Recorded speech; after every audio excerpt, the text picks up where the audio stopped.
Aloha from Hawaii. Welcome to another episode of Unpacking Endpoint Management. Danny is not able to be with us today as he's heads down building the next version of Config Manager and, of course, mentally preparing for another disappointing 49ers season. I'm your solo host today, Steve Thomas, coming to you early in the morning here from Waikiki Beach behind me. Maybe we'll catch the sunrise, who knows? But with me today are two of my most favorite colleagues and people in general from the Windows 365 product team, Donna Ryan and Eric Orman. I'll have you two introduce yourself. Let's start with Donna. How are you? Doing well, Steve. Thanks for the invitation to come and hang out and chat. And so, go ahead. You go. Just I guess with the self-introduction. So I'm Donna. I'm a senior PM on the Windows 365 CAT team. Awesome. And then, of course, a solid colleague for years of mine, Mr. Eric Orman. How are you? Hello, Steve. Hello, everyone. Hey, Donna. Eric Orman. I'm a longtime member of Microsoft Endpoint Manager, Config Manager community, or remote desktop. I'm now a program manager lead on the Windows 365 engineering team. Awesome. So we're talking about Windows 365 and endpoint management today. So I think I'm going to kick this off with a question for either one of you. What makes Windows 365 unique? Eric, since you're more senior, you want to take that one first? What makes it unique? The way I do a lot of executive briefing centers, EBCs. And so that's where Microsoft flies in or a customer comes in. It's usually C-level, so VPs or top decision makers within organizations. And, before those meetings, the account teams typically have, conversations with the account teams, and they go over the slides and pretty much have a good vision. And so what these EBCs provide is a way for product groups to have a really immersive experience, front and center talking with the members of organizations. And so I like to, land the plane in the sense of really getting to the meat of the conversations. And so I try not to spend a lot of time on the sales pitch and kind of going around all of those particular things, because I expect the account teams to take care of that. And so what I like to do is frame up the value of Windows 365 in a really unique way. And so here's Eric's kind of pitch of how I think about it. And I think a lot of the community will resonate with this. I think about Windows 365 in the same way as the value of what customers achieved when they went from Exchange on-premise to Exchange online. That was transformational in many different ways. Every customer that ever managed Exchange on-prem understands the value and just the beautifulness of what Exchange Online is. You put your identity in Azure AD, you assign a license, and that by assigning that a license, you turn it on for Exchange Online, and within minutes, you have a mailbox provisioned. And you don't have to manage the server infrastructure, the backups, the entire data center, monthly updates to Exchange, Windows, and everything. It is a SaaS-based service. And so what Exchange Online did for Exchange is what Windows 365 did for fundamentally kind of the broader VDI community. It's as simple as assigning a Cloud PC license. There are 11 different types that define whether you get a 2-core, a 4-core, an 8-core. After you assign that, it takes 4 questions. Basically, your join type, what region, what image, and we just recently added the capability to select a language, and we'll orchestrate the installation of the language pack. And that's it. And within an hour, they're created. That's it.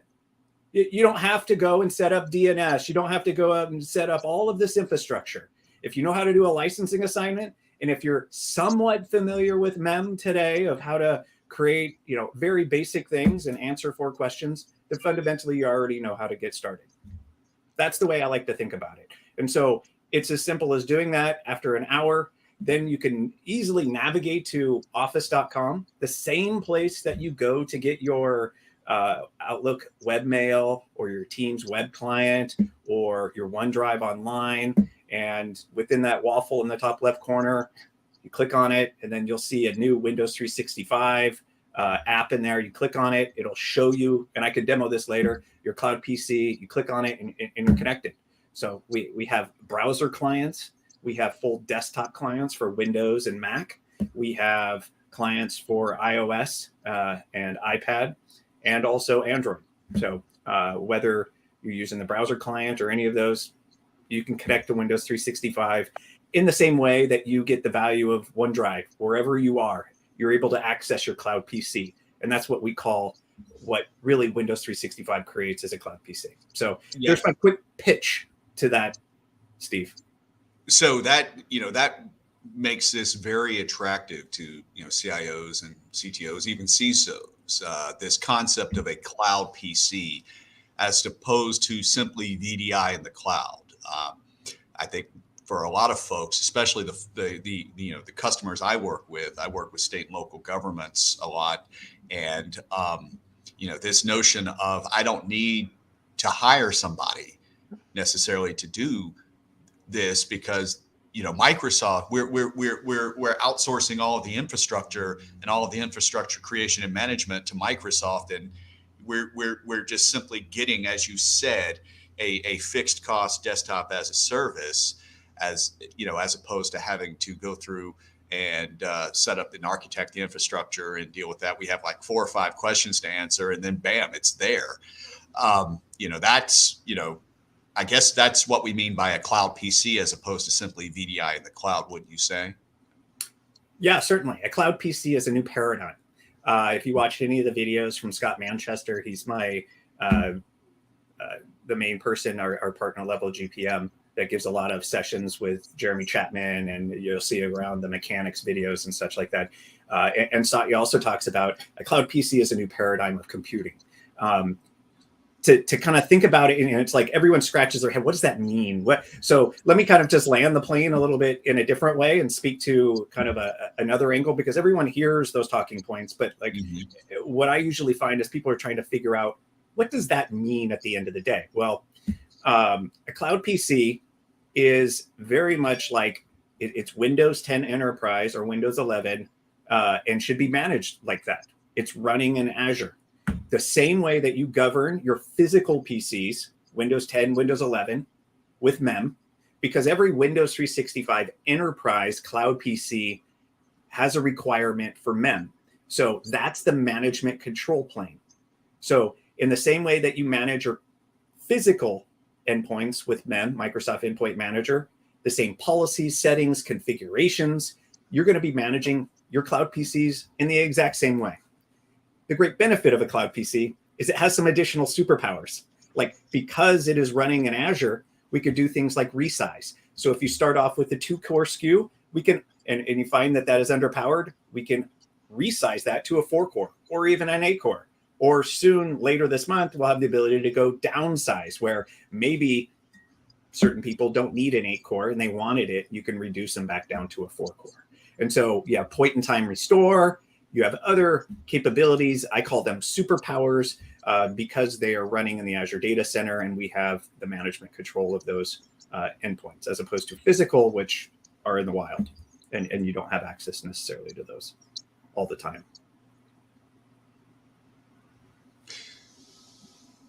So how is the Windows 365 community spinning up? I know that this product is, we're about a year old. And usually with products, one great thing about Microsoft and Microsoft users is they're really good about, community and organizing and, helping and supporting each other. And Microsoft does a great job of kind of, setting up these spaces where, fellow Windows 365 IT pros and users can actually, collaborate, share knowledge, and, share insights as well. If I'm an IT pro and I've just adopted Windows 365, what options are out there community wise?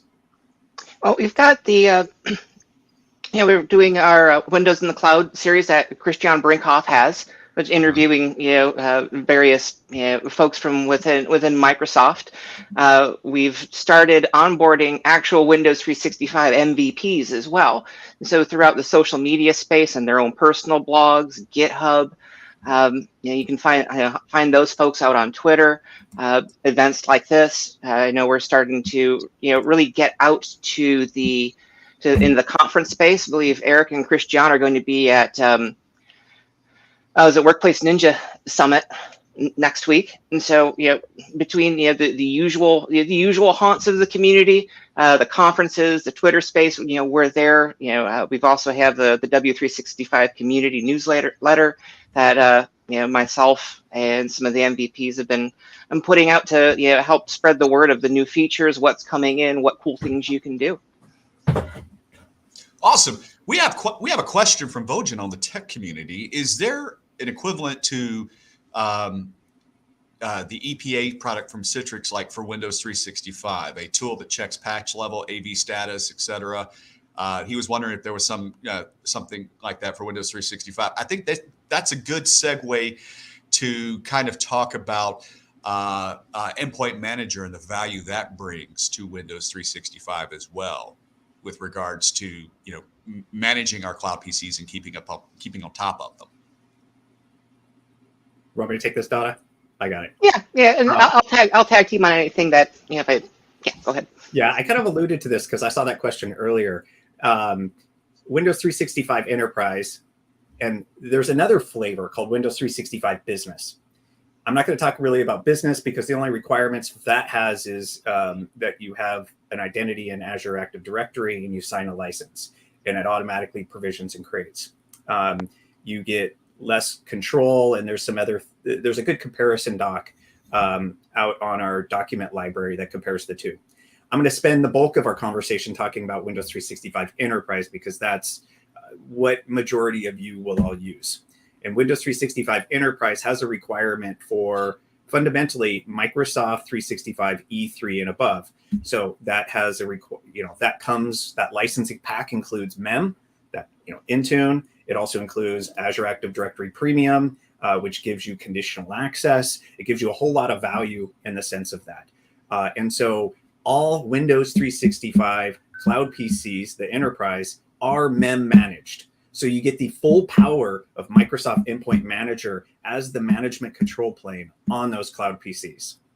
In addition, some of you may or may not know, we announced a new product called Autopatch. That is a new service. It's actually by our sister team. And the goal of that is to, again, licensing requirements. If you have M365, if you meet the Windows 365 Enterprise requirements, you meet the requirements for Autopatch. It basically has a requirement of Microsoft 365 E3 and above. So with that, you get the value of it onboarding your physical and also your cloud PCs into Autopatch. And the service that they provide is ensuring that those devices, cloud PC, physical, remain current with Windows updates, Office updates, Edge updates, Teams updates. There was one more. There was 5. I can't think of it off the top of my head. Drivers too, coming with that one.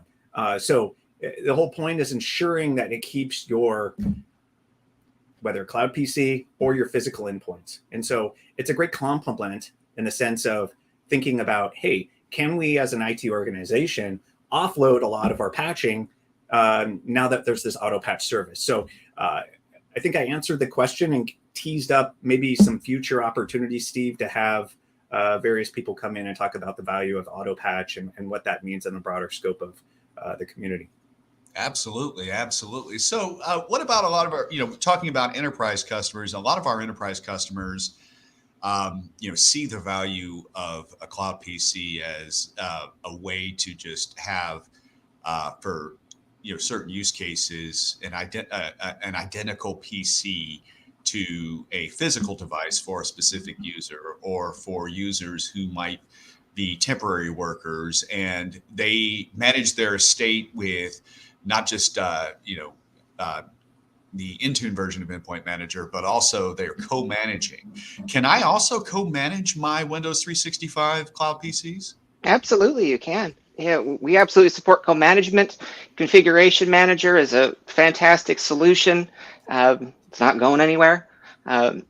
And so, if you're heavily invested in Configuration Manager, that is no reason not to dip your toes into the Windows 365 waters. You got co-management. That's pretty much what you need. Awesome, awesome. So we have another question from the tech community. Are there any plans to eliminate the double login and use passwordless authentication with Windows 365? So, and for some of the folks that may not be aware, what that's referring to is logging into your Windows 365, either your local client or the web portal, selecting, and then you get a secondary logon prompt. Yes, we are getting rid of that secondary prompt. That's I'll let Eric talk about dates if you'd like, but yeah, we're absolutely improving that end user experience. Yeah, to add on that, a lot of the value is being put into the 22H2 releases. So we've been working on that, and then they will be backported to down-level versions of Windows 10 that are supported. So we do have a private preview for SSO today, and we've been evaluating that. And so you'll see things start rolling out as we get closer to when you see the 22H2 rollouts for Windows 11 and Windows 10, and you'll start hearing more about it very, very soon. But the primary goal of it is it will reduce and basically have a single sign-on. You're not going to get double prompted anymore for that. And it will be controllable also. So you'll be able to turn it on or turn it off depending upon the situation. There is some nuances of it working with devices that are hybrid Azure AD joined versus those that are Azure AD joined. So we strongly encourage customers to move towards Azure AD joining devices as opposed to hybrid Azure AD joined devices for many reasons. But more to come with the 22H2 announcements for Windows 10 and Windows 11 that are be coming out within the next couple months by the end of the calendar year. How would folks join this private previews? It's currently closed right now. We have enough people, and they've been very validating. They've been also evaluating the early because it's in 22H2. So they've been basically the insiders for Windows that we've invited them into that. So it's a current private preview that's closed at the moment.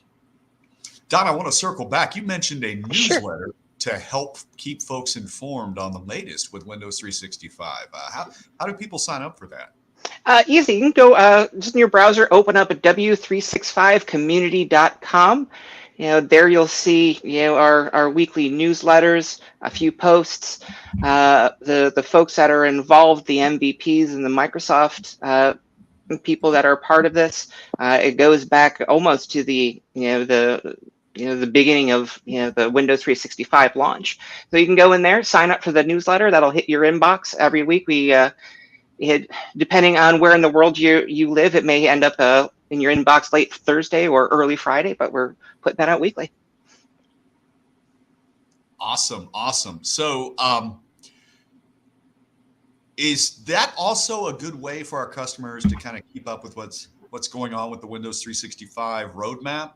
Roadmap wise, would that also be a good venue for that? Or are there some, if I'm a customer and I want to know what's coming in the next 3 months, 6 months, or a year, what's a good way to keep up with that?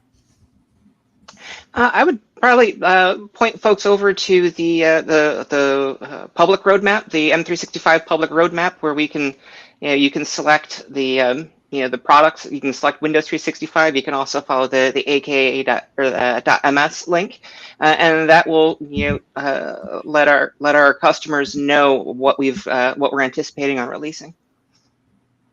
Awesome.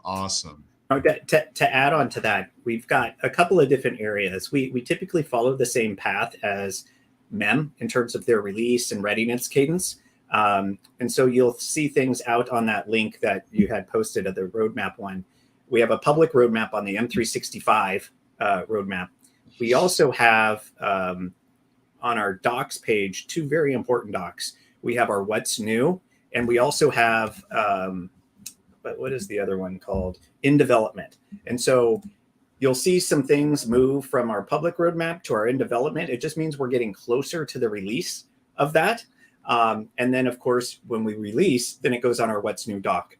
So if I were to recommend ways to stay current and to best keep in touch with what our release cadence are is monthly. We're updating our what's new doc, and that is probably the best way. And so you can go and constantly check the document, or we also post through Message Center, so you'll get announcements when we make changes to that also.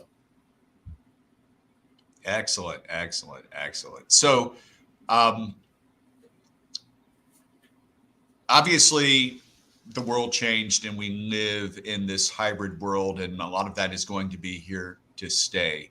And what makes Windows 365 really attractive is the capability of ensuring that I can have a consistent remote work experience from a variety of different device types.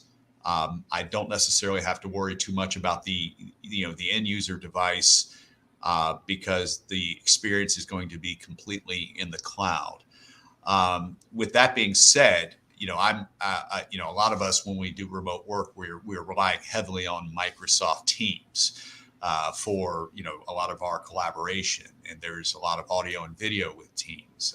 Is there any special things I would need to do with a Cloud PC to ensure that I have the most optimal Teams experience?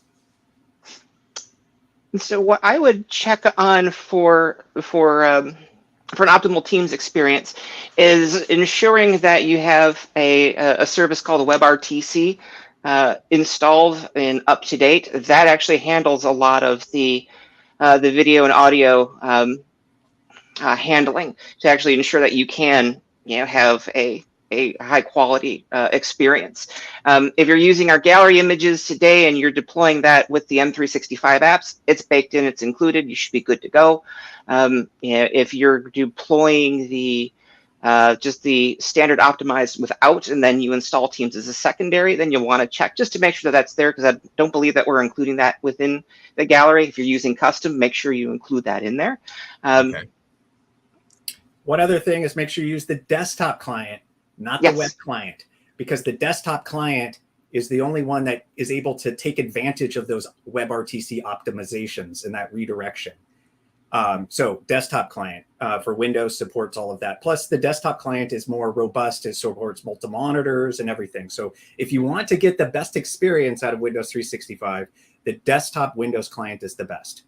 On Mac, we are having a preview of the desktop client with Webrtc. So wow. That's next what we're working on.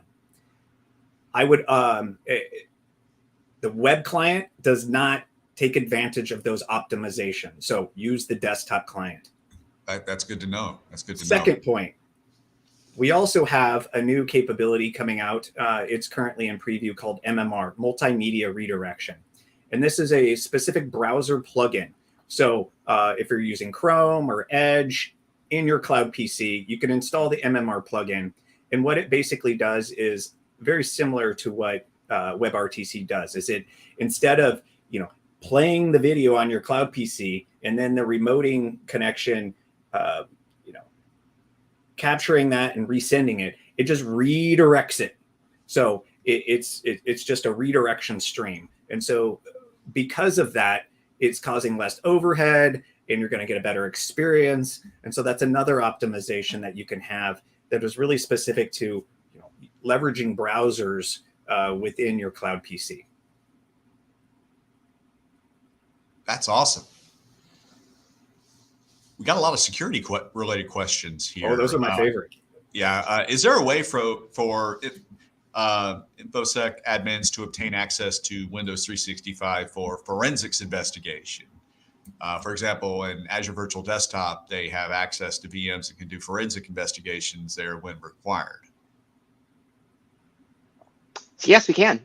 There is a feature, I think it's still in public preview, that allows you to put the virtual machine onto hold, where we can detach or copy out the VHD and add that to your Azure storage account. So from there, you can do a forensic analysis of the disk itself. Also nice that you can allow or disallow access to that machine while it is in hold. So it's a very nice feature for those that do need to have that audit hold and forensic ability. Is that a standalone feature of Windows 365, or is that something integrated into the Microsoft Purview or compliance products? No, it's baked into Windows 365 and accessible through MEM. Where farther down the stack that integrates, I'm not quite sure. Eric could probably shine a little more light on the engineering side behind that.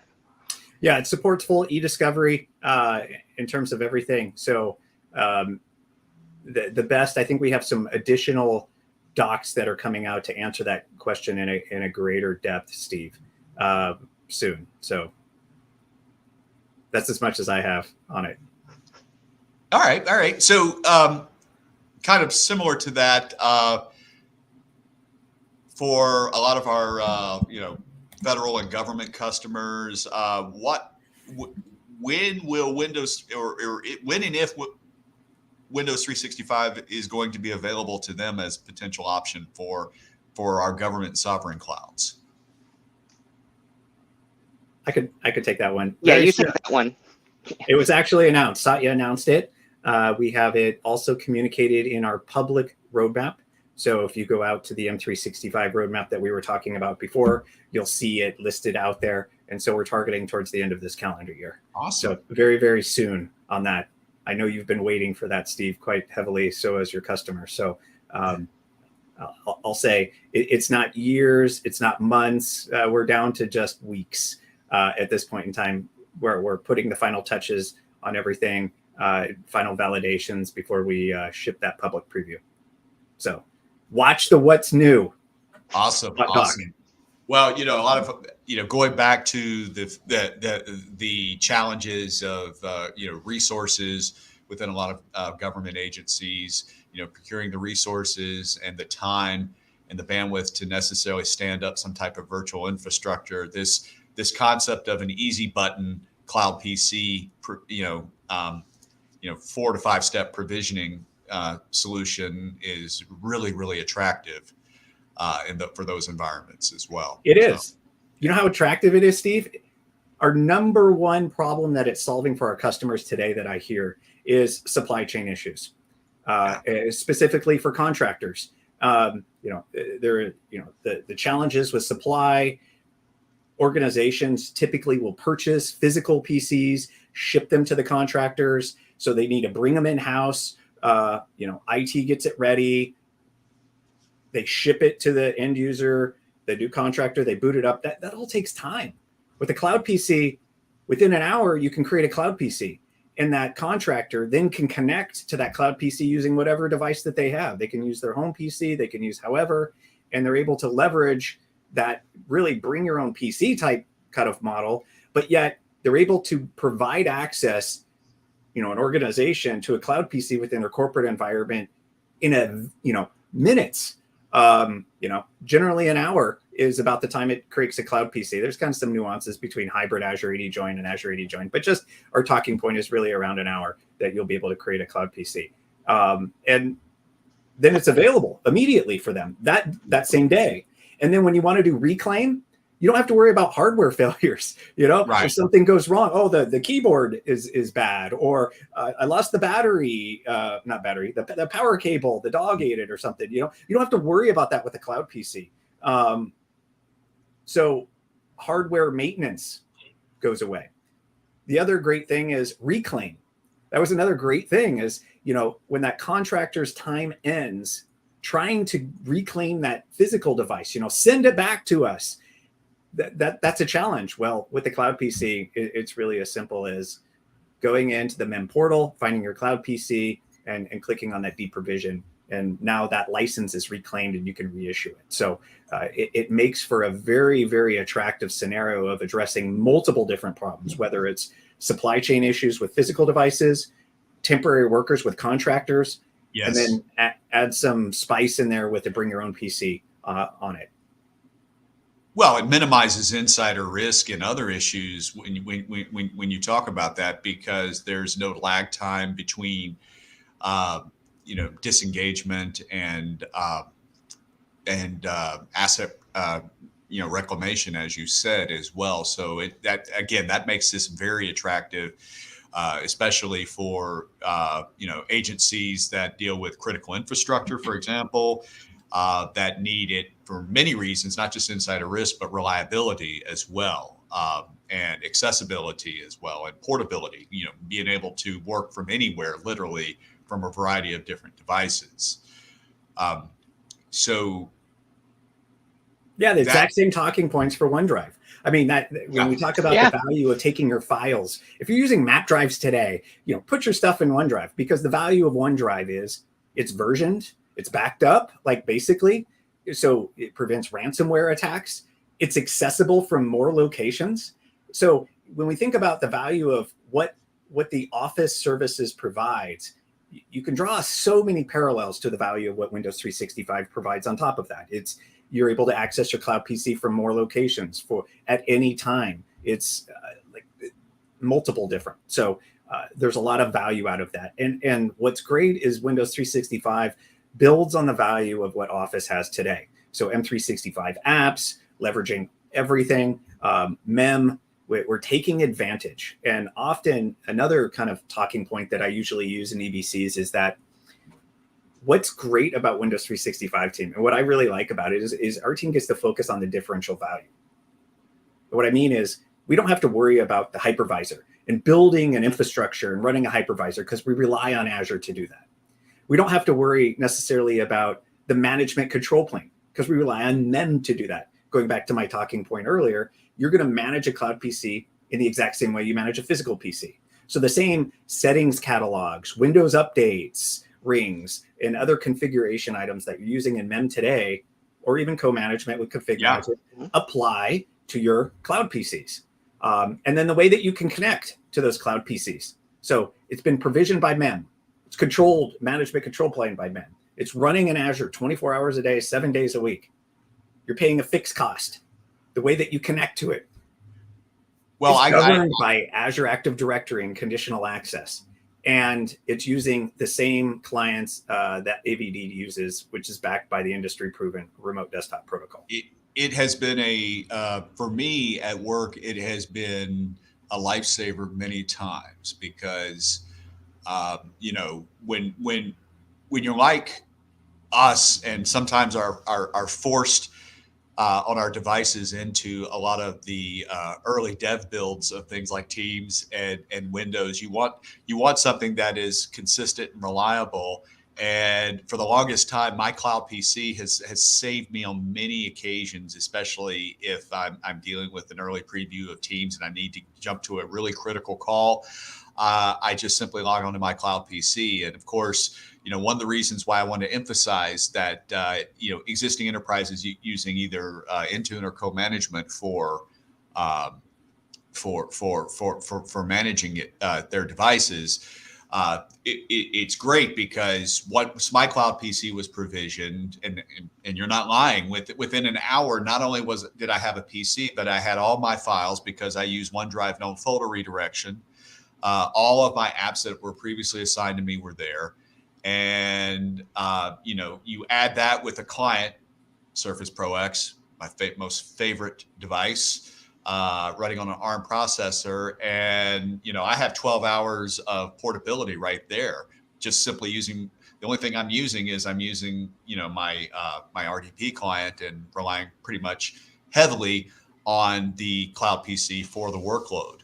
And it's been an incredible experience for me as well, especially because, there's still a lot of things that aren't native ARM built yet, and I want to maximize experience on that device as much as possible. But enough about me.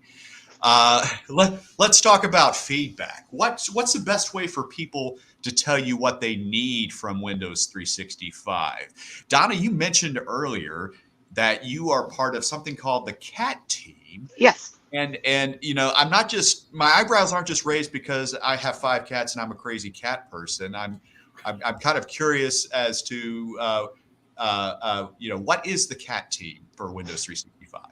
So the CAT team is part of engineering, and what our function is to act as the representative engineering actually in a customer-facing scenario. So meet with customers weekly and get feedback, and then pass that along to the feature PMs and the leads to give indications of what customers are really looking for, what they need, what's preventing them from being successful with Windows 365. And so if you have the ability to work with CAT, that's one of the best way to get feedback, because I can then go find whoever owns that particular space and then go make that case for. We also really act as the customer advocate. The folks that are actually writing the code and publishing, they're not sysadmins, they're not VDI admins, they're not, they're developers. And so what devs may think as is, this is a great idea. It may not be in the real world. So that's part of the other major component of what I do, is to act as that customer advocate, and help to share with the development team how admins actually use the product and what they really need. Awesome. I know for me, like I have a heartbeat out and listen to many different channels. Whether it's, I often frequently look at support cases as indicators for feedback of like, hey, customers are calling in or opening support tickets because they're stuck, they're frustrated, or for whatever reason, they need help. And so I use that as an indicator for feedback of like, hey, how can we reduce support call volume? And so there's certain things that we look at, and it's like, well, there were some really low hanging items that we did late last year around just, we saw an increased amount of calls around, hey, I advisory cases. And so we simply just added links in the MEM portal to like little blurbs with a link to the documentation. And so customers weren't able to find the documentation. And so, just connecting them and making discovery of our docs easier by putting those links in the MEM portal where they're already working was a great example of how we reduced support call volume, and ultimately drove, it's kind of a feedback loop in that sense. Other issues that come through support, constantly looking at those as indicators and signals of like, these are frustrating points with customers, or we're seeing customers ask a lot of these same questions. And so, just beyond the kind of the feedback channel that Donna described, we look at there, we have a feedback site that we go out and curate and look at. And then, just through customer calls that we have with various internal customers or field teams, there's internal distribution groups in Microsoft. We're constantly, I like to have my ear on, keeping a heartbeat of what's going on. What that does for me is I call it my morning news. Like I'm constantly looking at forums and everything else. A lot of people go out and look at their LinkedIn, the news, their Twitter and everything else. Well, my morning Windows 365 news is I'm out looking at support tickets. I'm looking at, our forum posts, and I'm wondering like, what's the chatter? What's going on? What are people talking about? And so that was, even beyond. So it's not just about, hey, I here's my wish list for things, but it's also, what is the discussions that people are having? And that I take as an engineering lead, back to the team, and it helps me better understand what is going on in the community. That is awesome. So I guess probably one of the most critical things that a lot of customers are going to be concerned with when it comes time to actually start rolling out for remote workers is ensuring that there's enough bandwidth to actually have a positive Windows 365 experience. Our remote workers could be sometimes on public Wi-Fi. They could be sometimes accessing from a hotel room in Waikiki, for example. Generally speaking, how do we kind of get in front of determining if we have suitable connectivity for a positive Windows 365 experience? Are there any tools? Are there any resources that we can, or any guidance around that? Within Endpoint Analytics in the MEM portal, we do have a remote connection reporting to help admins determine what kind of round trip times these packets are taking between their users' physical devices and their Cloud PC.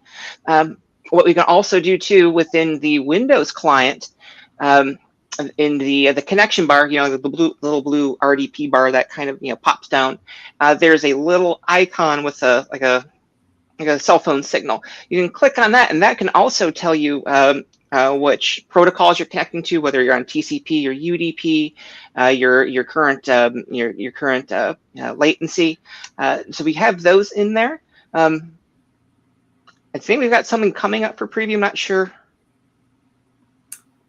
Yeah, there's some additional tools coming out there, but let's kind of just peel back the layer of that question a little bit. There's a couple of considerations when we're talking about how to get the best experience, and a lot of those relate to how to get the best experience out of Teams, or how do I get the best experience out of your video, your video conference callings, because a lot of the same considerations with that apply to Windows 365. And so like if you're using a VPN solution or a content filter like Palo Alto or Zscaler, you don't want to be funneling your Teams data through that VPN connection. You want what they call split tunneling. So that way, some data that goes through the VPN tunnel, but you don't want your Teams data to go through there, in the same way that you don't want your Windows 365, the remoting, the RDP connection to go through that at all either. You want it to be a direct path, because the shortest distance between 2 points is a direct path. So your VPN is typically going back to somewhere else, being filtered, encrypted, encapsulated, analyzed, and then back. It just is a problem root with connectivity issues and degraded experience. And so when we think about how to have the best experience, if you've optimized for Teams today, then you're fundamentally in the right position for Windows 365. But there's a couple of additional points. One is where your administrator had chosen to place your Cloud PC.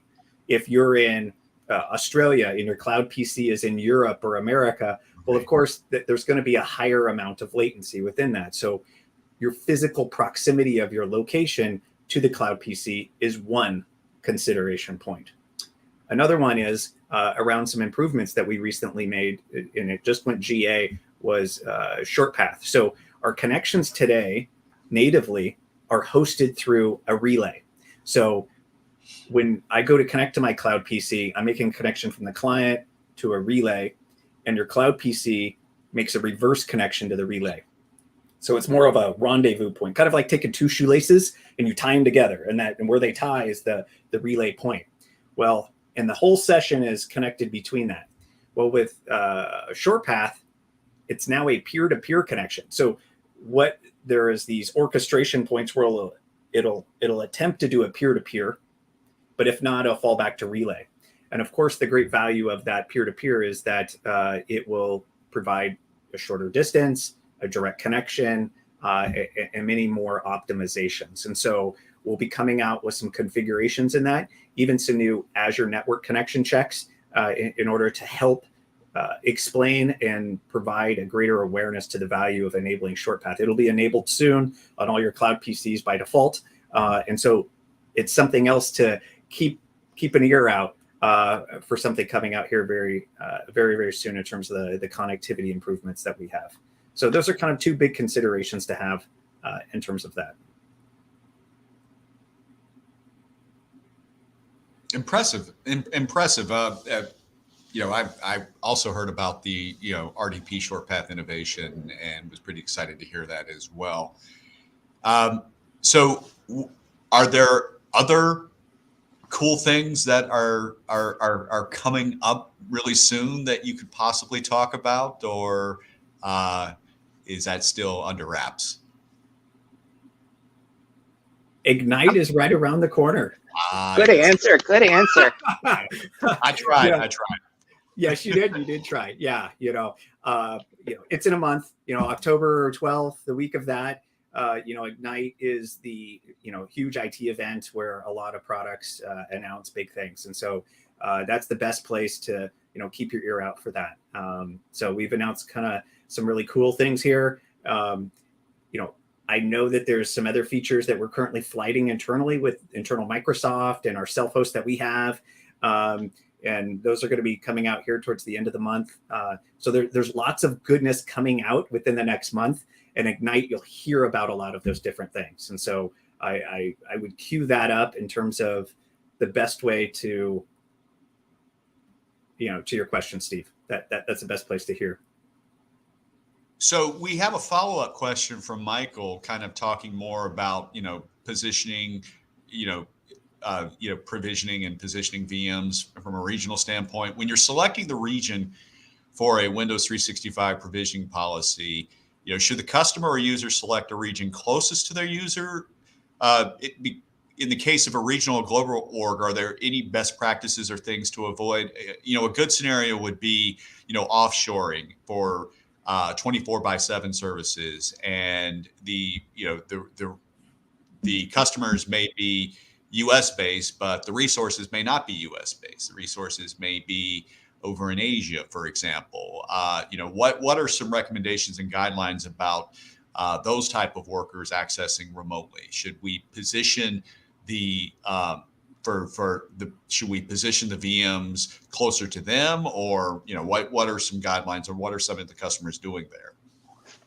Yeah, so go ahead, Donna, and then I'll catch it on the back end. Okay, cool. So generally, yes, you'd want to provision the cloud PCs closer to your users, because we don't really have much control between the public internet point that they're connecting in. So that's going to help reduce that latency. But like with everything else in networking and topology, it also kind of depends. What are they accessing? Where is that data? Is it an on-premises resource? Halfway around the world? Is it hosted in Azure? If it is, we can, leverage the fantastic Microsoft backbone of the interconnectivity that we have. So is the short answer, yes, you would, but it's not always necessarily just that simple because of what you're trying to do. What I would suggest if you're trying to, roll out a proof of concept is do some user acceptance testing. I'll preach that one. Just because we can sketch it out on Visio and, theorize that this is going to be the experience, actually putting the product in the hands of the end users to actually see what the real world usage is like is really going to give you ultimately your best result.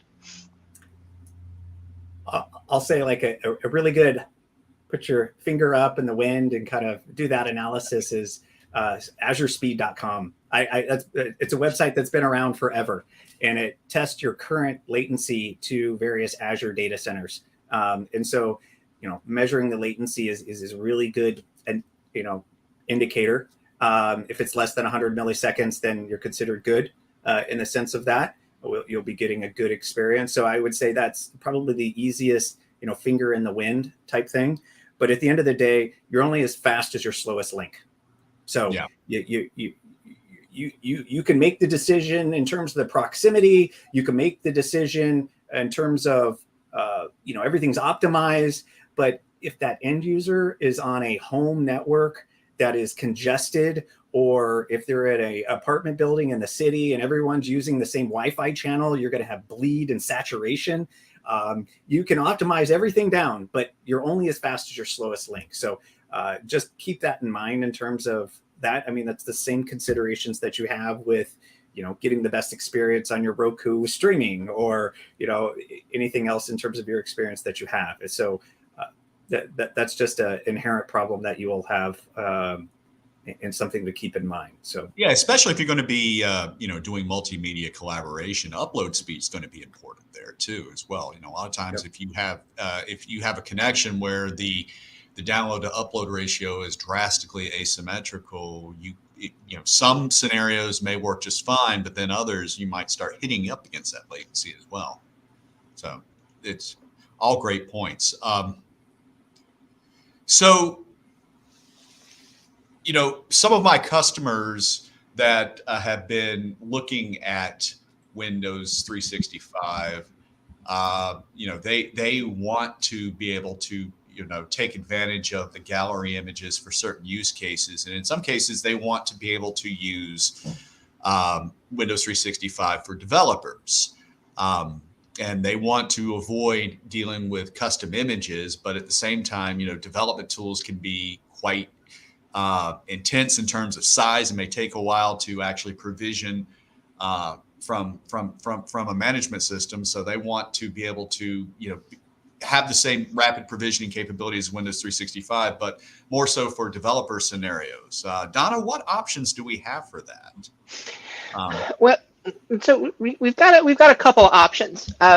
From a more basic perspective, if we have developers that need virtualization within their cloud PC, we do have virtualization available in our 8x32 SKU, which allows your developers to either enable Hyper-V, Windows Subsystem for Linux, Docker, any of those fun things. We can also allow, or you can set policy within MEM to allow admin control, so your developers can go ahead and install and remove what they need to using the point-in-time restore feature. We can give them the ability to roll back to previous versions. But there's also a new solution out that's in preview called Devbox, which if you want to put more color on that, I've not used it, and as not a developer, I've read the docs on it, but can you put a little more color on the actual Devbox solution? Yeah, we just went and announced a new offering, and it's built on top of Windows 365. It's called Microsoft Devbox. And the purpose of that is really strictly to focus on developers and providing an environment where they can do their development. So let me kind of explain it in a way that maybe you haven't heard it explained in a different way. You can go out and you can read about it and everything else. And like I was saying earlier, trying to scratch your head and figure out what it is often what we do in IT. It's like we read the marketing, we read the docs, but we need to get our hands on it to really understand what it is and really kind of comprehend at a level. And then it's like, oh, well, now I know how to use this tool. So what does that mean to me? Well, Devbox, let me kind of reframe it in a way. Most developers have 3 devices. They usually have a laptop. This is kind of what the typical developer in Microsoft has. They have a laptop because they travel to different meetings. It's their primary work device for email and Teams and other stuff. And then underneath their desk, they typically have 2 desktop PCs. One is usually their coding PC. I kind of call it that. That's the way I think about it. They've got the repositories. It's all set up. It's, there's a lot of governance around, downloading source code and such within Microsoft. So those boxes have to be certified. And that takes a while to set that up. And so that box doesn't have a high turnover rate. So I just call it the coding box. And usually they'll RDP to that device and perform their actions, or they're at a workstation and they've got multiple different monitors up here because they're working a lot of different stuff. And then, so that's their second. They got a laptop, they got their coding PC, and then they have a third one, which is typically like a Hyper-V server, where they're often spinning up VMs, multiple VMs, performing tests and destroying them. They're short-lived. And so the value prop that Devbox provides when complemented with Windows 365 is Windows 365 provides a replacement kind of more or less for that laptop. You still need a physical device to connect to your cloud PC, but it's like you're not bound because you could have different types of devices and connect to your cloud PC. So that's kind of your persistent. It could also be your coding if you wanted to. And then with Devbox, it could be long-lived or it could be short-lived. And so it's meant to be this fast turnover or a persistent. And so it provides an environment where that can have. And there's some additional things that are going to be coming out here soon. Some new gallery images with like Visual Studio pre-installed on them and some other enhancements. So they just went public preview. But when I think of what is Devbox and kind of like I was saying, scratch my head and kind of think about it and explain it in a different way, that's the easiest way that I comprehend it. Awesome. We do have another question that's come in. Is there a Webrtc optimized client for Linux? Natively, we don't have a Linux client yet from us. I'm not sure on the iGel side. Eric, do you know what iGel's got as far as their Linux client? That's a good question. I got that question like a month ago and I didn't follow up to get the answer for it. And so here we are again. I got the second question. I don't know the answer to that one. To your point, Donna, correct. We don't have a Linux client today. iGel takes advantage of the native AVD client that we continue to use. So we do have support. So anything that AVD supports in terms of their clients, we support with Windows 365 because we use the same remoting infrastructure. So the same connectivity connections, the same RDP protocol, the connection flow, it's all integrated with conditional access and Azure Active Directory. It's all, it's the same. So our support statement is that if it natively supports AVD, then it will natively support Windows 365. And so out in our docs, we have support statements around third-party client support for iGel and a few other out there. So I'll defer to our documentations for further information on that. Awesome. And yep, there's a link for the docs. Yep, perfect. I think we have time for one or two more questions here. We have a question from Darian, poking again at the roadmap. Are there any plans to allow for pooled devices instead of one-to-one personal assignments? Yeah, so all cloud PCs are a one-to-one. We are not multi-session. We are not pooled in that sense of things. So it's all one-to-one. We are investigating various other ways to address solutions around frontline worker and others. And so you'll probably start to hear things soon on that as we kind of extend our reach and trying to get customer feedback in various areas of that.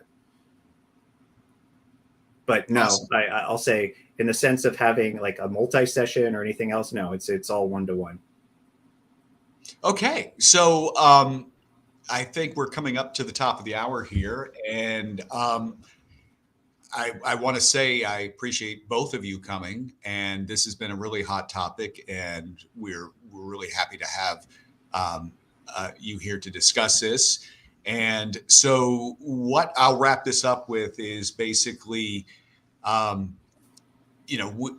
365 is a fixed cost, desktop as a service that is very flexible for a wide variety of use cases, and it is available for enterprise customers, soon to be available for government customers. Of course, it's available for education customers as well, correct? Correct. Okay. Yep. So just wanted to make sure. It has the same pricing. Like that's always the number one question is there education pricing for those that have M365 A3 or A5, and it's all the same pricing. Awesome. Any last minute thoughts from either of you, Eric or Donna? It's ready today. Go try it today. That's true. I guess the one thought I would put out there is, I've been working as an IT professional deploying Windows for over a decade now, and Windows 365 is hands down the easiest way to deploy Windows. As pointed out earlier, it's just so simple. It's beautiful, and if you haven't dipped your toes in, you haven't gotten trial license. If you haven't tried it, you really should. It's fantastic service.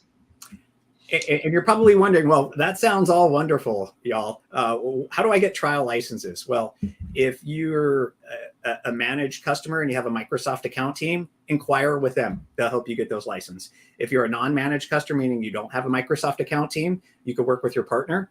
Or if you go out and just, I just tried it. I went to both Google and Bing, and I just typed in Windows 365.